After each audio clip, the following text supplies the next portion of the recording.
আসসালামু আলাইকুম, কেমন আছেন সবাই? আশা করছি সবাই খুব ভালো আছেন। আলহামদুলিল্লাহ, আপনাদের দোয়ায় আমিও খুব ভালো আছি। আরও একটি ভ্লগ ভিডিওতে আপনাদের সবাইকে স্বাগতম। তো আমরা আজকে যাচ্ছি আমাদের নতুন পিসি বিল্ড করতে। তো পুরো ভিডিওতে থাকছে কি দিয়ে আমি আমার নতুন পিসি বিল্ড করলাম। দেখতে থাকুন শেষ পর্যন্ত। চলুন শুরু করা যাক। এই হচ্ছে সেই গ্রাফিক্স কার্ড যেটি কুরবানির ঈদের ঠিক 2 দিন আগে নষ্ট হয়ে যায় এবং যার কারণে ক্লায়েন্টদের থেকে আমি প্রচুর পরিমাণে কথা শুনি। তো আমি আর সালমান রওনা হলাম ঢাকার উদ্দেশ্যে আমাদের পিসি বিল্ড করার জন্য।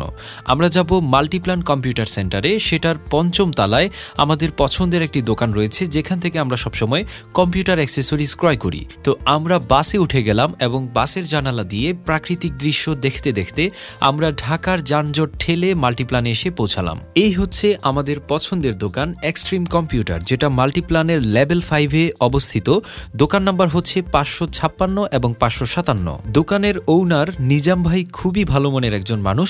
তাকে আমার সব দিক থেকেই ভালো লেগেছে। স্পেশালি ভালো লেগেছে এই কারণে যে তিনি সবসময় ভালো সাজেশন দিয়ে থাকেন। কোন কোন জিনিস দিয়ে বিল্ড করলে আপনার কাজের জন্য আপনার পিসিটা পারফেক্ট হবে, তিনি পিসি বিল্ডের ক্ষেত্রে সবসময় সে বিষয়টাকেই প্রাধান্য দেন। তাহলে চলুন এবার দেখে আসি তিনি আমার জন্য কোন কোন প্রোডাক্টগুলো সাজেস্ট করেছেন। তো অনেকক্ষণ আলোচনার পর আমরা যে ডিসিশনে এসে পৌঁছালাম, মাদারবোর্ড হিসেবে নিজাম ভাই আমাকে দিলেন গিগাবাইট ব্র্যান্ডের B660M DS3H AX DDR4 motherboard, যেটাতে বিল্ট ইন ওয়াইফাই রয়েছে।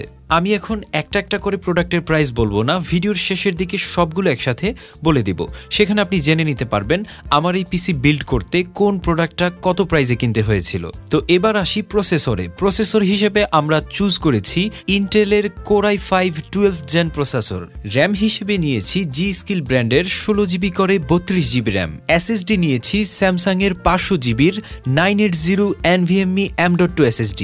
এর পাশাপাশি হার্ড ডিস্ক থাকছে তোশিবা ব্র্যান্ডের 2TB একটি হার্ড ডিস্ক, যেটি আমার আগের পিসিতে ছিল। এখানে কিছু জরুরি ফাইল থাকায় নতুন হার্ড ডিস্ক কিনিনি। এরপর আসলো পাওয়ার সাপ্লাই। পাওয়ার সাপ্লাই হিসেবে নিয়েছি অরা ব্র্যান্ডের GP 450 ওয়াট। কুলার হিসেবে নিয়েছি গেম ম্যাক্স GT ভার্সন 2 নামের RGB কুলারটি। এবার আসি গ্রাফিক্স কার্ডে। গ্রাফিক্স কার্ড হিসেবে আমি ব্র্যান্ড নিউ গ্রাফিক্স কার্ড কিনিনি, কারণ আমি তখনও ভেবেছিলাম আমার আগের গ্রাফিক্স কার্ডটি হয়তো ঠিক হয়ে যাবে। পরবর্তীতে সেটি ঠিক হয়নি, যে কারণে আমি একটি সেকেন্ড হ্যান্ড গ্রাফিক্স কার্ড লাগিয়ে নিয়েছি, যেটি ছিল জোটেক ব্র্যান্ডের 1660 সুপার 6GB একটি গ্রাফিক্স কার্ড। আর পিসি কেসিং হিসেবে আমি চুজ করেছি গেম ডায়াস ব্র্যান্ডের টালোস E3 ব্ল্যাক, যেটি আমার কাছে খুবই ভালো লেগেছে। এবার আসি পিসি মনিটর। মনিটর আমি নতুন করে ক্রয় করিনি, কারণ আমার আগেই দুটি এইচপির 22 ইঞ্চি মনিটর ছিল। আর কিবোর্ড মাউসের জন্য আমি সবসময়ই A4 টেকের ভক্ত। তো এই আইটেমগুলো সিলেক্ট করার পর আমি আর সালমান চলে গেলাম কিছু খাওয়ার জন্য। আর আপনারা হয়তো অনেকেই জানেন আমার ভাই সালমানের একটু পরপরই ক্ষুধা লাগে। তো আমরা মাল্টিপ্ল্যানের 5ম তলাতেই ঘুরে ফিরে খুঁজতে লাগলাম কোথাও কিছু পাওয়া যায় কিনা। সো এখানে এসে কি খাবো আমরা ভাবতেছিলাম। শেষমেশ আমরা স্যান্ডউইচ খেয়েছি। আর এখানে একটা ভেরি ইন্টারেস্টিং ব্যাপার, স্ক্রিনে আপনারা দেখতে পাচ্ছেন, এখানে লেখা আছে কলা প্রতি পিস 10 টাকা। এখন আমার প্রশ্ন হলো, এখানে যে জোড়া কলাটা রয়েছে এটার দাম কি 10 টাকা নাকি 20 টাকা?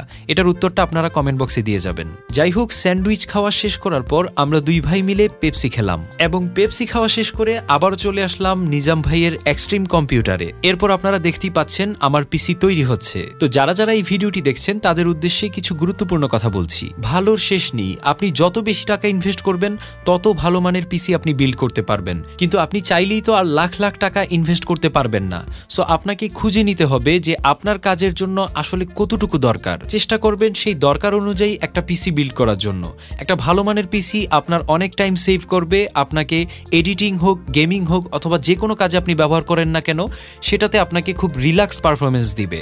আজকের ভিডিওতে আপনারা যেই পিসি বিল্ড দেখছেন, যারা মূলত 1 লাখ টাকার ভেতর পিসি বিল্ড করতে চান ভিডিও এডিটিং এর জন্য, তারা এই লিস্ট ফলো করতে পারেন। যেহেতু আমি ভিডিওটি পিসি কেনার অনেকদিন পর বানাচ্ছি, সেহেতু আমি বলছি আমি ভিডিও এডিটিং এ খুব ভালো পারফরমেন্স পাচ্ছি। অনেকগুলো লেয়ার নিয়ে কাজ করার পরেও ভিডিও এডিটিং এবং অডিও এডিটিং এ কোনো প্রকার সমস্যা ফিল করছি না। আর অবশ্যই দুটি বিষয় খুবই ইম্পর্টেন্ট।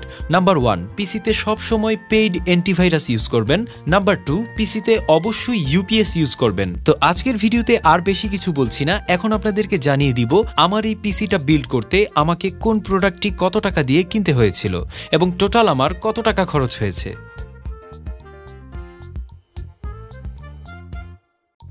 তো পিসি বিল শেষ, এখন হচ্ছে টাকা দেওয়ার পালা। আমি পকেট থেকে টাকা বের করে গুনে গুনে নিজাম ভাইকে দিলাম। এই টাকাগুলো কামাই করতে কি পরিমাণ কষ্ট হয়েছে সেটা শুধুমাত্র আমিই জানি। যাক, টাকা যাচ্ছে, ভালো একটা জিনিস তো পাচ্ছি। এভাবে টাকা যাবে আসবে, আসবে যাবে, এই তো জীবন। টোটাল পিসি বিল্ড হওয়ার পর এই হচ্ছে আমার পিসি লুক। যাক, অনেকদিন ধরে টার্গেট ছিল ভালো একটি পিসি বিল্ড করব, অবশেষে সেটি করতে পেরেছি, এজন্য আমার খুব ভালো লাগছে। তো পিসি কেনা শেষে দুই ভাই হাসি মুখে চলে যাচ্ছি রিকশায় করে গুলিস্তান, সেখান থেকে বাসে উঠে চলে যাব বাসায়। তো আজকের ভিডিও এ পর্যন্তই। ধন্যবাদ যারা যারা ধৈর্য সহকারে শেষ পর্যন্ত ভিডিওটি দেখেছেন। দেখা হবে পরবর্তী কোনো ভিডিওতে, সেই পর্যন্ত সবাই ভালো থাকবেন। আল্লাহ হাফেজ।